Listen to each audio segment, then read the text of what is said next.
स्वागत है आप सभी का पंचऋषि क्लासेस के इस ऑनलाइन प्लेटफॉर्म पर। हम लोग भारत के प्रमुख उद्योगों का अध्ययन कर रहे हैं। उस क्रम में हम लोगों ने अपनी लास्ट 2 क्लासें ले चुके हैं और उसमें जिन जिन चीज़ों का अध्ययन किया एक बार उसको रिकॉल कर लें। उसके बाद फिर आगे बढ़ते हैं। तो सबसे पहले हम लोगों ने भारत में औद्योगिक विकास को देखा था, स्वतंत्रता से पूर्व और स्वतंत्रता के पश्चात। भारत में आज़ादी से पहले कौन कौन सी मिलें स्थापित हुई थी, उन सब का अध्ययन किया। उसके बाद हम लोगों ने औद्योगिक नीतियों का अध्ययन किया। औद्योगिक नीतियों के बाद संस्थागत सुधार किए गए स्वतंत्रता पूर्व और स्वतंत्रता के पश्चात। उन सब लोगों के बारे में बात की हम लोगों ने। उसके बाद हम लोगों ने भारत में उद्योगों का वर्गीकरण किया विभिन्न आधारों पर। उसके पश्चात हम लोगों ने लौह इस्पात उद्योग का यहाँ पर अध्ययन कर लिया था और आज उससे आगे का क्लास हम लोग शुरू करेंगे। आज हम लोग बात करेंगे बेटा एल्यूमिनियम उद्योग की। हमारे लिए महत्वपूर्ण है, परीक्षा में आता है। तो आप लोग हेडिंग देंगे मेरे साथ साथ एल्यूमिनियम उद्योग को। एल्यूमिनियम उद्योग को।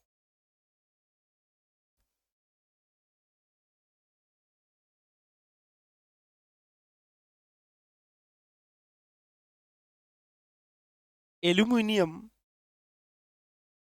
के कुछ अयस्क होते हैं जिसको एल्यूमिना कहा जाता है, जिससे एल्यूमिनियम बनता है। जैसे वॉक्साइट है, क्रोलाइट है, कोरंडम है, ये सब इसके अयस्क हैं।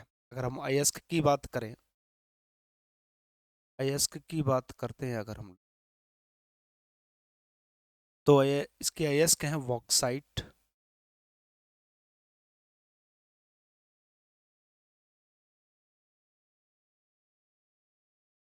क्रायोलाइट,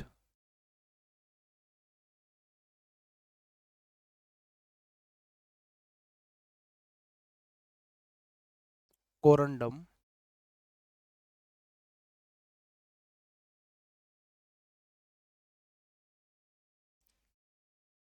ये सब एल्यूमिनिया होते हैं।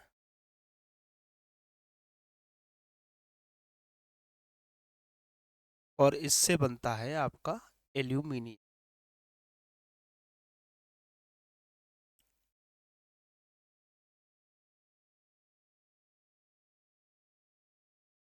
एल्यूमिनियम।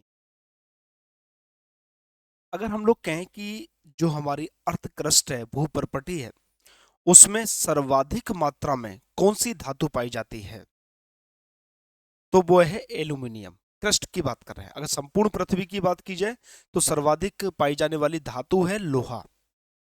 लेकिन अगर भूपर्पटी क्रस्ट की बात की जाए तो सर्वाधिक मात्रा में एल्यूमिनियम धातु पाई जाती है।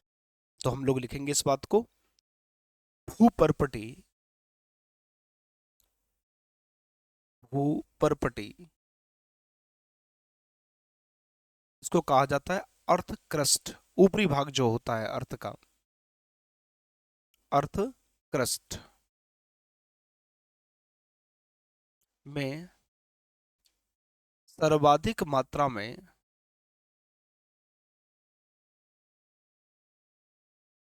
सर्वाधिक मात्रा में पाई जाने वाली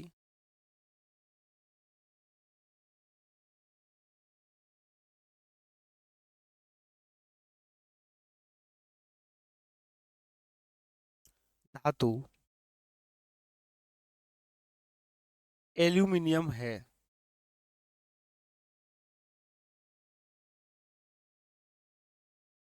एल्यूमिनियम है। अगर हम संपूर्ण पृथ्वी की बात करें तो सर्वाधिक पाई जाने वाली धातु कौन सी बेटा, लोहा है। जबकि संपूर्ण पृथ्वी में, संपूर्ण पृथ्वी में सर्वाधिक मात्रा में,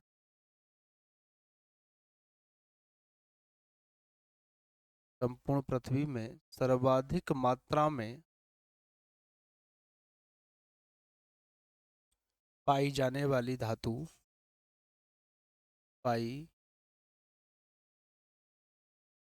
जाने वाली धातु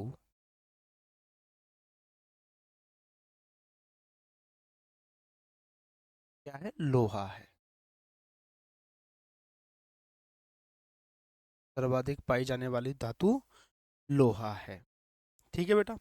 अगर हम लोग पृथ्वी में पाए जाने वाले अगर प्रमुख तत्व को देखें कि सर्वाधिक मात्रा में क्या पाया जाता है, उससे कम क्या पाया जाता है, अगर हम पूरे क्रम देखें तो उसका एक क्रम लिख लेते हैं हम लोग, क्योंकि यहाँ से प्रश्न कई बार आ जाता है। पृथ्वी पर पाए जाने वाले, पृथ्वी पर पाए जाने वाले प्रमुख तत्व,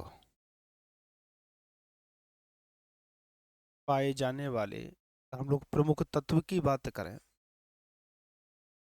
तो सर्वाधिक मात्रा में पाया जाता है बेटा ऑक्सीजन।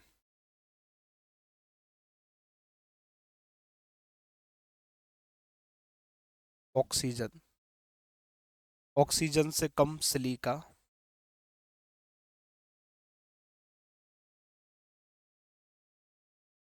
सिलिका से कम आपका एल्यूमिनियम,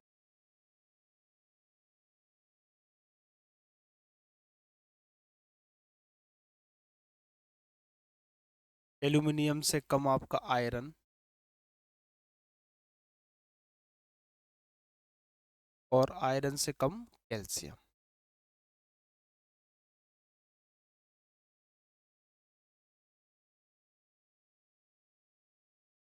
ठीक है, ये पृथ्वी पर पाए जाने वाले जो प्रमुख तत्व हैं उनकी मात्रा के अनुसार हम लोग बात करते हैं। अगर बात की जाए प्रथम एल्यूमिनियम उद्योग की तो 1937 में वेस्ट बंगाल के जेके नगर में स्थापित किए गए थे। तो इस पॉइंट को लिखेंगे हम लोग। भारत में प्रथम एल्यूमिनियम उद्योग, भारत में, मैं इसको पहले लिखवा भी चुका हूं, भारत में प्रथम एल्यूमिनियम उद्योग,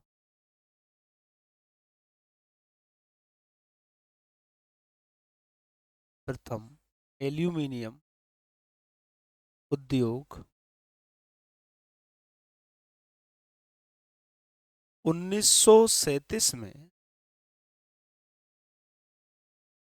पश्चिमी बंगाल के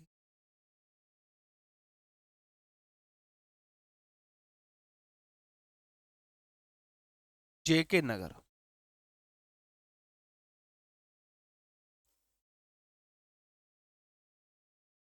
जेके नगर में स्थापित किया गया,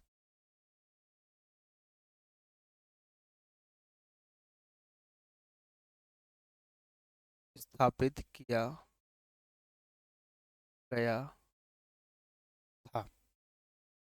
अब हम लोग बात करेंगे भारत के प्रमुख एल्युमिनियम उद्योगों की, कौन कौन से हैं भारत के प्रमुख एल्युमिनियम उद्योग।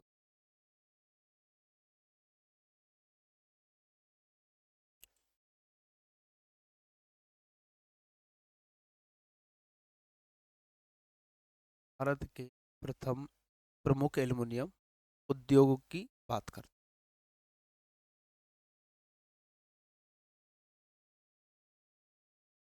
पहला है बेटा नालको,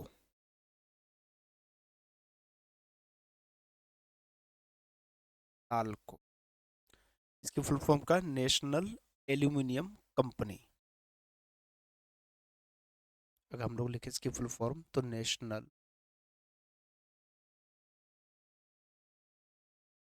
एल्यूमिनियम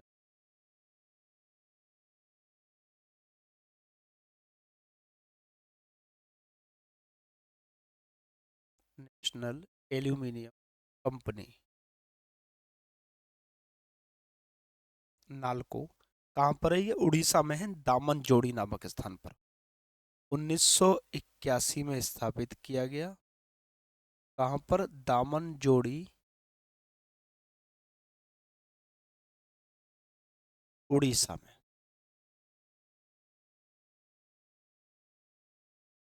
दामन जोड़ी उड़ीसा में, और फ्रांस की सहायता से।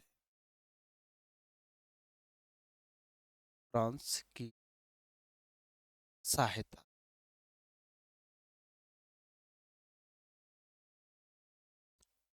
फ्रांस की सहायता से ये स्थापित किया गया था नालको। अब नालको के बाद है बेटा Balco. Bharat aluminium company. Bharat aluminium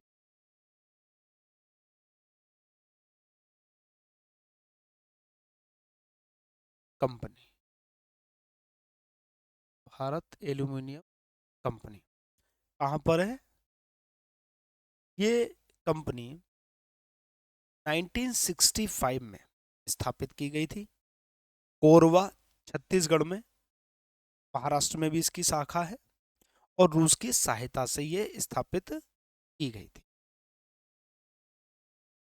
ठीक है, तो लिख लेते हैं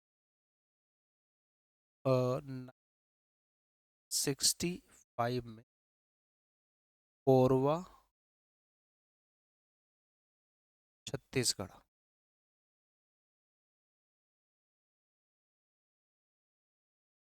कोरबा छत्तीसगढ़ और रूस की सहायता से स्थापित। रूस की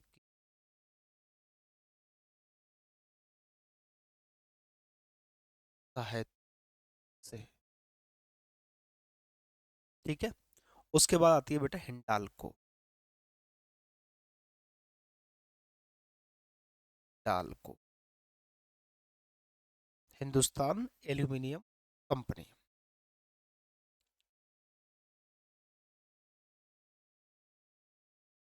हिंदुस्तान एल्यूमिनियम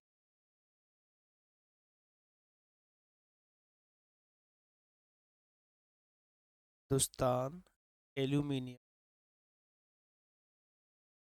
कंपनी कहाँ पर है? ये हिंदुस्तान एल्यूमिनियम कंपनी उत्तर प्रदेश में।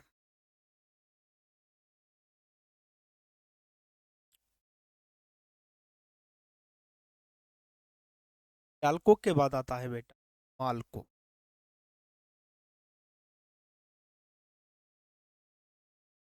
Madras aluminium company. Madras aluminium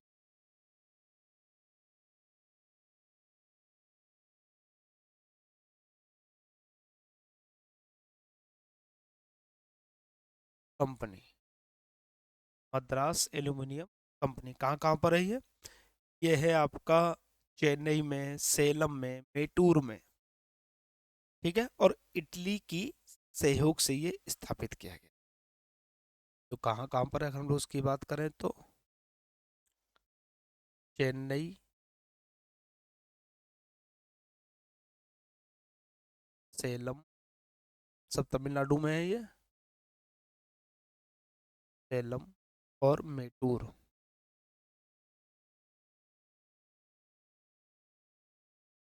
और किसकी सहायता से? इटली की सहयोग।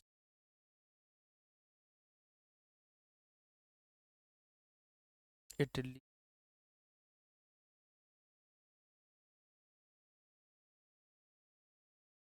सहयोग से माल्को। माल्को के बाद इंडाल्को।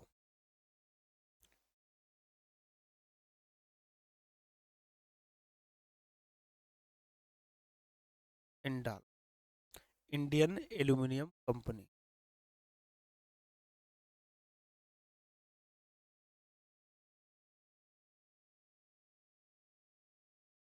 एल्यूमिनियम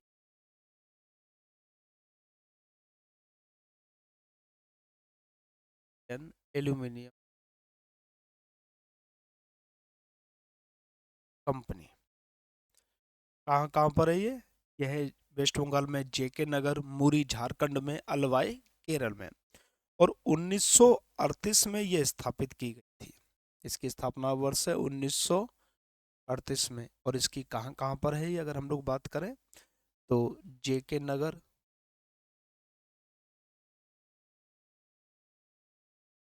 जेके नगर कहाँ पर है बेटा? वेस्ट बंगाल में। अगर हम लोग बात करें तो मुरी, मुरी कहाँ पर है? आपका झारखंड में।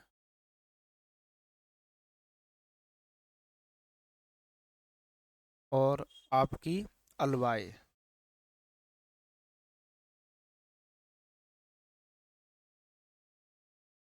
कहाँ पर है?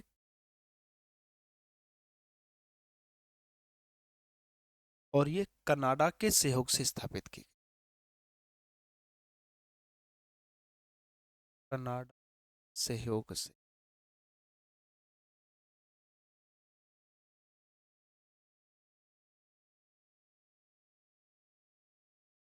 सही है। इंडाल्को के बाद है वाल्को।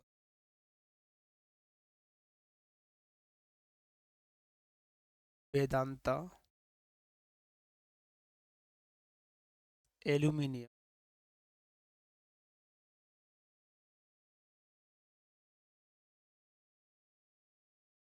वेदांता एल्यूमिनियम कंपनी 1976 में ये स्थापित की गई। कहाँ पर? झारसुगड़ा, उड़ीसा में। झारसुगड़ा,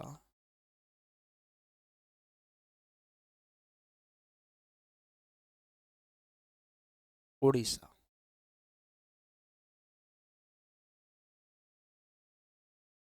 झारसुगड़ा उड़ीसा में, जर्मनी की सहायता।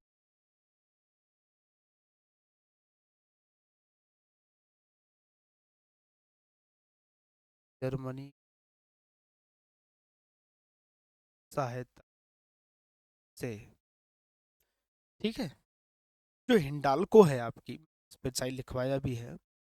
अगर हम लोग हिंडाल्को की बात करें तो ये रेणुकूट में है। इसको रेणुकूट। और 1958 में ये स्थापित की गई, और यूएसए के सहयोग से।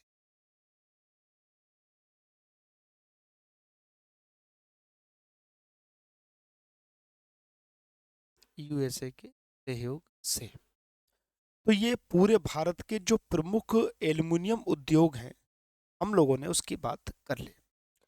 अब हम लोग बात करेंगे कि कृषि आधारित कौन कौन से उद्योग हैं, और फिर उसके अंतर्गत हम लोग सूती वस्त्र उद्योग का अध्ययन करें। तो बढ़ते हैं हम लोग नेक्स्ट टॉपिक की तरफ, और वो है आपका कृषि आधारित उद्योग। कृषि आधारित, अभी हम लोगों ने खनिज आधारित देखा, तो हम बात करते हैं कृषि आधारित उद्योग की। और कृषि आधारित उद्योग के अंतर्गत पहली बात करेंगे हम लोग सूती वस्त्र उद्योग की।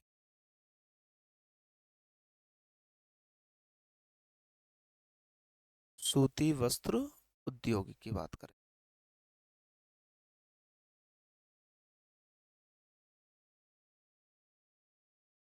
सूती वस्त्र उद्योग की बात करेंगे।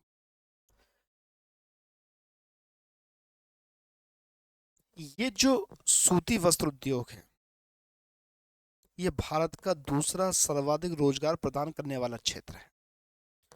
अगर हम औद्योगिक उत्पादन में बात करें तो सूती वस्त्र उद्योग का योगदान 14% है, और भारत की जीडीपी में इसका योगदान 4% है। ठीक है। तो ये महत्वपूर्ण बन जाता है। सब सर्वाधिक जो रोजगार देता है वो कृषि देती है। हमारे यहाँ की 54% जनसंख्या कृषि पर आधारित है, कृषि व्यवसाय में लगी हुई है। उसके बाद सर्वाधिक रोजगार देने वाला आपका सूती वस्त्र उद्योग है। तो लिखेंगे कृषि के बाद, कृषि के बाद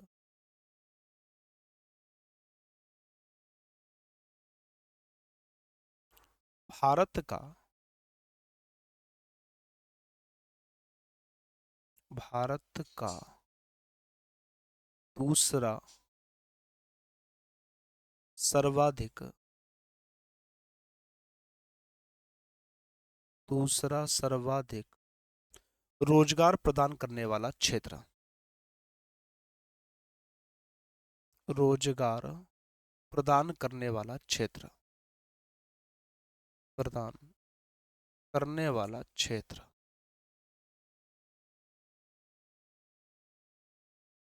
कृषि के बाद दूसरे नंबर पर इसका नंबर आता है, कृषि में सर्वाधिक लगते हैं। औद्योगिक उत्पादन में अभी हम लोगों ने बात भी की थी, औद्योगिक उत्पादन में, औद्योगिक उत्पादन में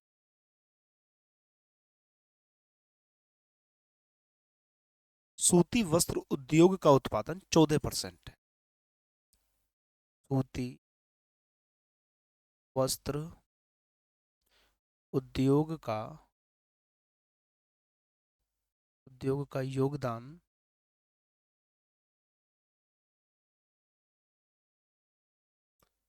14%, 14% है। अगर भारत में बात की जाए तो जीडीपी में सूती वस्त्र उद्योग का योगदान मात्र 4% है, योगदान ज्यादा नहीं है। तो लिखेंगे भारत की जीडीपी में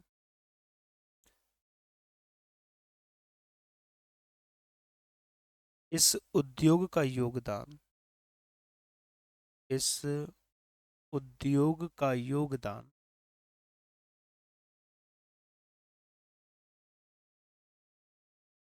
मात्र 4% है।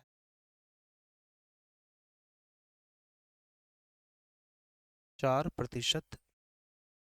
अगर बात की जाए भारत में प्रथम सूती वस्त्र मिल की स्थापना कहाँ हुई थी, तो वो हम लोग पहले भी बात कर चुके हैं कि 1818 में वेस्ट बंगाल के फोर्ट ग्लास्टर नामक स्थान पर की गई थी, लेकिन ये असफल हुई।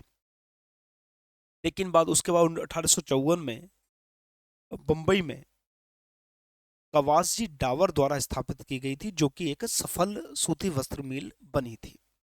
तो लिखेंगे भारत में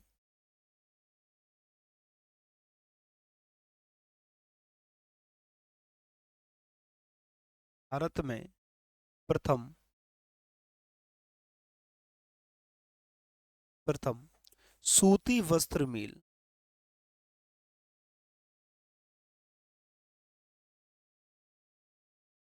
सूती वस्त्र मिल की स्थापना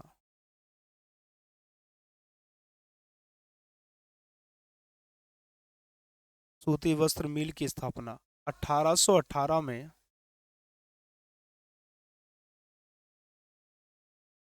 पश्चिमी बंगाल के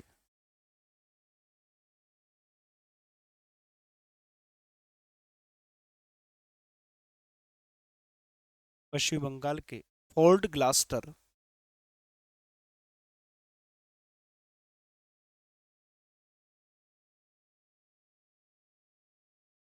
फोर्ट ग्लास्टर नामक स्थान पर,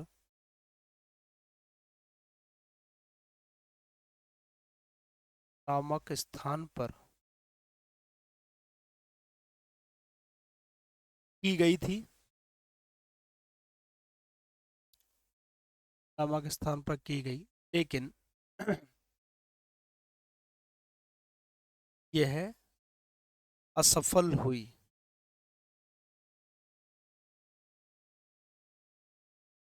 लेकिन यह असफल हुई। ठीक है। अब सफल कब हुई? 1854 में मुंबई में, जब कवासी डावर द्वारा स्थापित की गई। भारत में प्रथम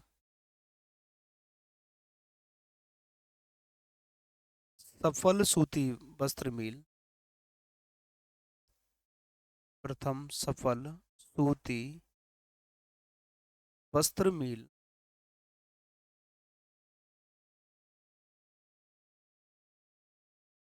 की स्थापना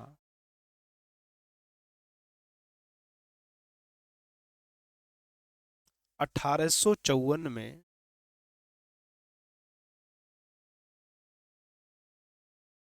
1854 में मुंबई में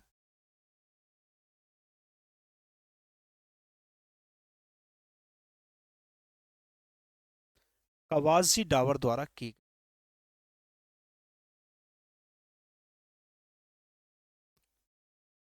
कवास जी डावर द्वारा की।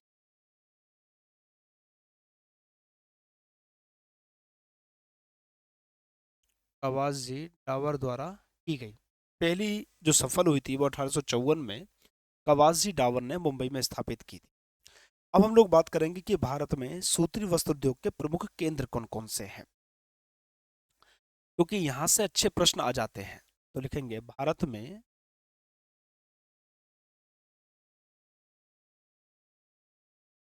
में सूती वस्त्र उद्योग के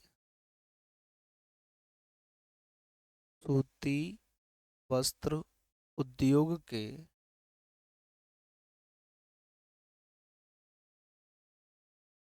प्रमुख के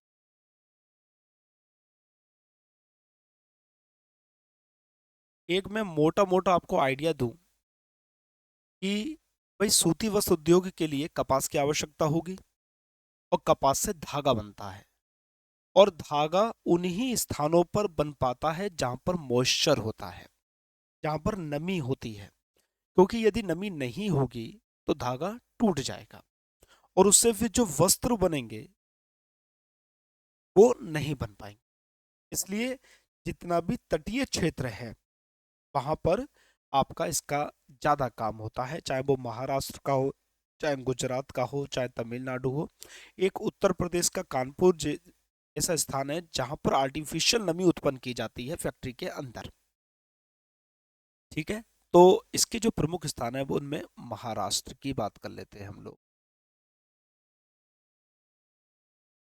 महाराष्ट्र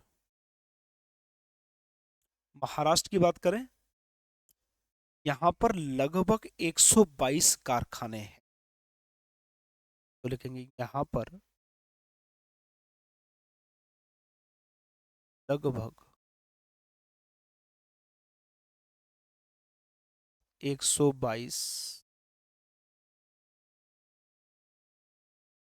कारखाने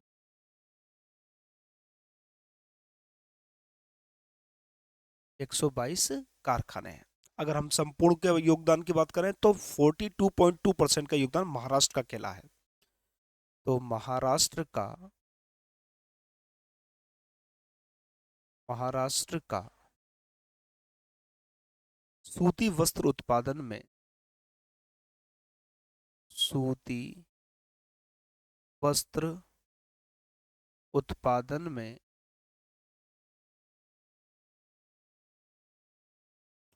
42.2% का योगदान है। यानी कि लगभग आधा उत्पादन महाराष्ट्र से होता है, योगदान है। ठीक है, अगर अब प्रमुख केंद्र की बात की जाए तो मुंबई, इसलिए मुंबई को सूती वस्त्र की राजधानी कहा जाता है या भारत का कोटनोपोलिस कहा जाता है। मुंबई प्रमुख केंद्र है, मुंबई प्रमुख केंद्र है, इसलिए इसे इसलिए से सूती वस्त्र उद्योग की राजधानी सूती वस्त्र उद्योग की राजधानी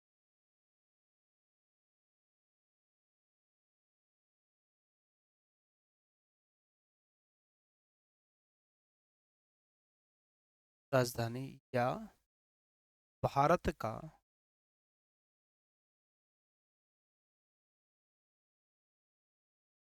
कोटनोपोलिस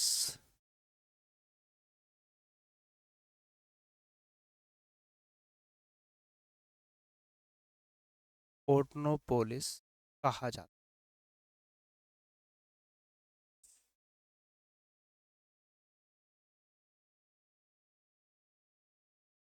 कोटनोपोलिस कहा जाता है। अब हम बात करते हैं गुजरात की। गुजरात की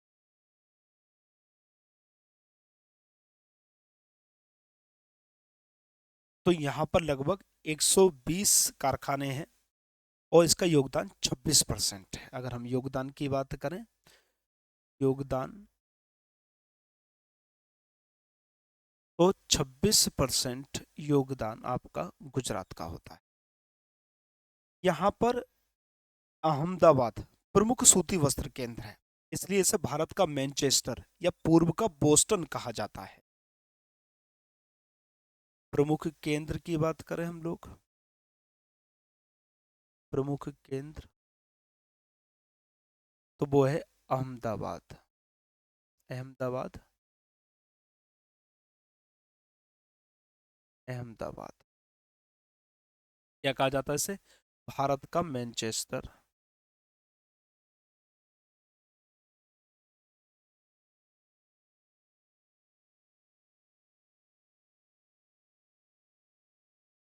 भारत का मैनचेस्टर या पूर्व का बोस्टन।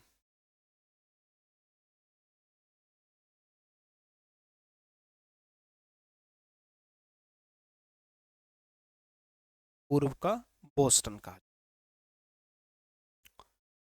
ठीक है, इसके बाद है बेटा तमिलनाडु।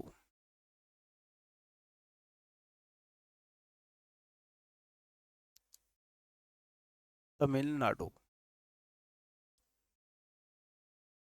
धागा निर्माण की यहाँ पर सर्वाधिक मिल है। अगर प्रमुख केंद्र की बात की जाए तो कोयम्बटूर मिलता है, जिसे दक्षिण भारत का मैनचेस्टर कहते हैं।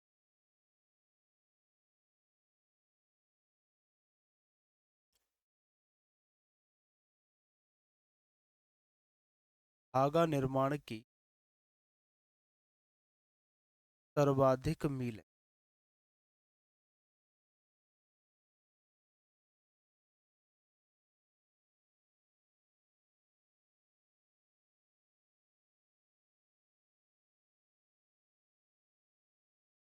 प्रमुख केंद्र की बात की जाए,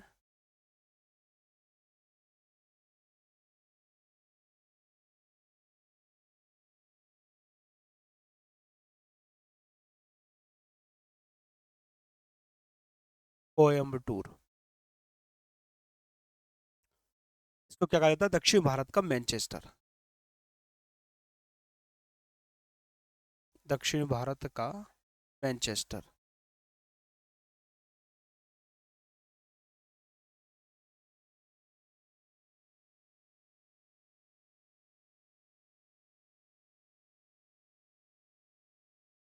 दक्षिण भारत का मैनचेस्टर। बात करते हैं उत्तर प्रदेश की।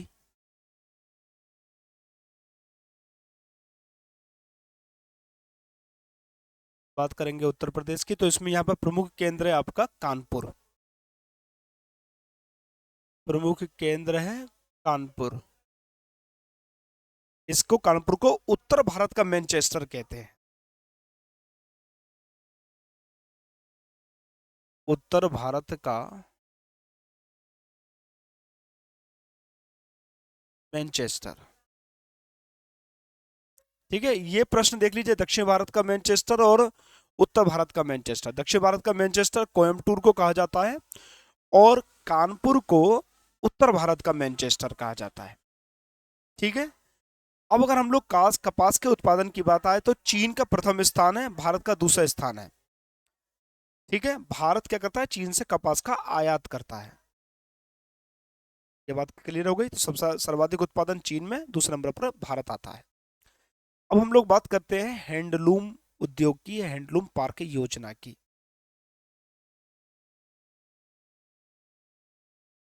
हैंडलूम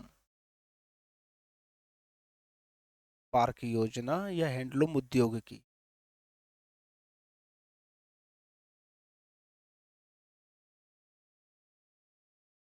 ये योजना 28 जून 2006 को लागू की गई, और इसमें हस्तकरघा उद्योग को एक ब्रांड बनाने का कोशिश किया गया। आप लोग देखेंगे सूती वस्त्र का एक ब्रांड के रूप में आप लोग खूब उसका यूज कर रहे हैं। ठीक है, तो प्रारंभ हुआ इसका 28 जून 2006 को, और उसका उद्देश्य क्या था? हस्तकरघा उद्योग को ब्रांड बनाना। अगर हम लोग उसके उद्देश्य की बात करें, हस्तकरघा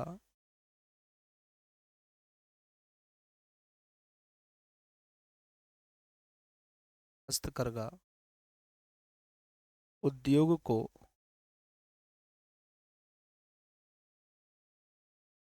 ब्रांड बनाना।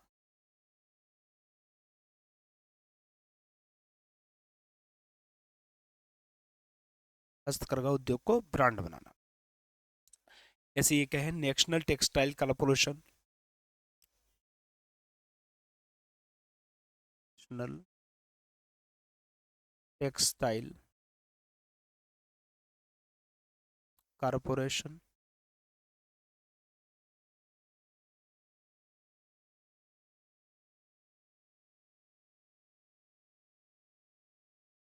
नेशनल टेक्सटाइल कॉर्पोरेशन की बात करें तो इसकी स्थापना हुई थी 1968 में।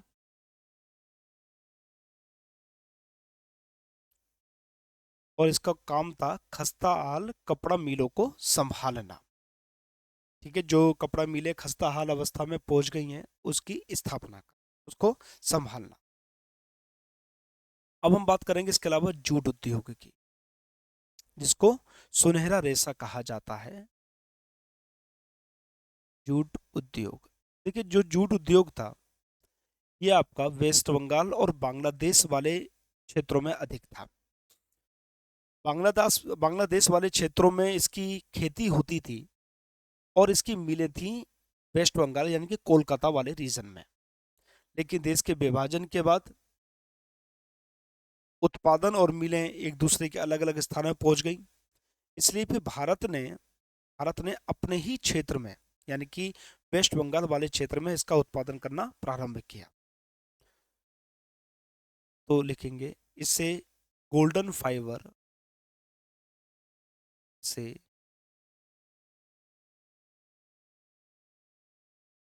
गोल्डन फाइबर या सुनहरा रेशा का सुनहरा रेशा कहा जाता।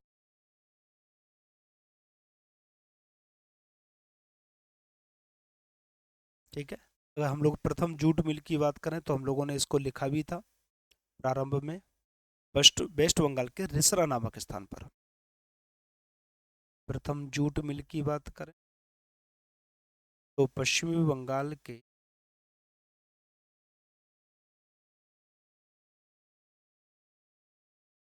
रिसरा रिसरा नामक स्थान पर,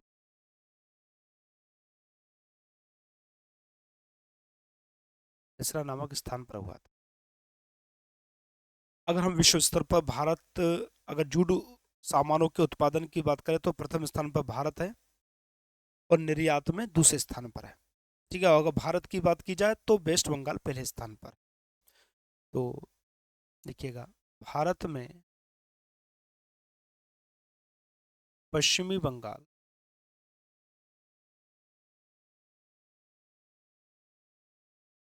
प्रथम स्थान पर, प्रथम स्थान पर है।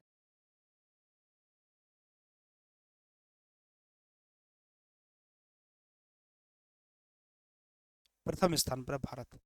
अगर बात की जाए अंतर्राष्ट्रीय जूट संगठन की तो हम लोगों ने बात भी की थी पश्चिमी बंगाल में, सॉरी बांग्लादेश में इसका ज़्यादा है महत्व, क्योंकि वहाँ पर जूट का उत्पादन अधिक होता है।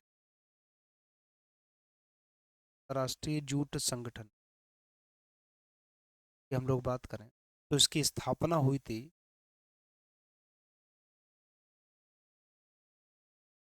1984 में, 1984 में।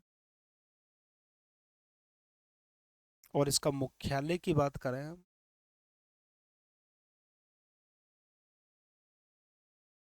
तो मुख्यालय बांग्लादेश में।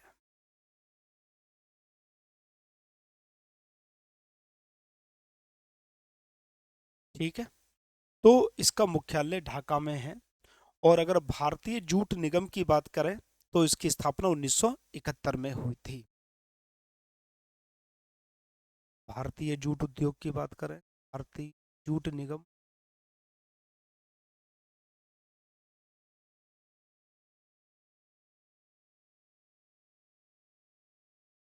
तो इसकी स्थापना हुई थी 1971 में।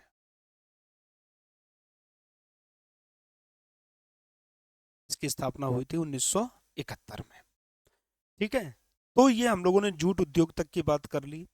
अब इसके बाद हम लोग चीनी उद्योग की बात करेंगे, और चीनी उद्योग के पश्चात कल अपनी क्लास में हम लोग चीनी उद्योग, उसके बाद वन आधारित उद्योग, रेशम उद्योग, डाक उद्योग, इन सब का हम लोग चर्चा करेंगे। उसके पश्चात हमारा उद्योग वाला चैप्टर क्लोज हो जाएगा। फिर हम लोग परिवहन पर आएंगे, और परिवहन पर हम लोग फिर भारत का अध्ययन करेंगे।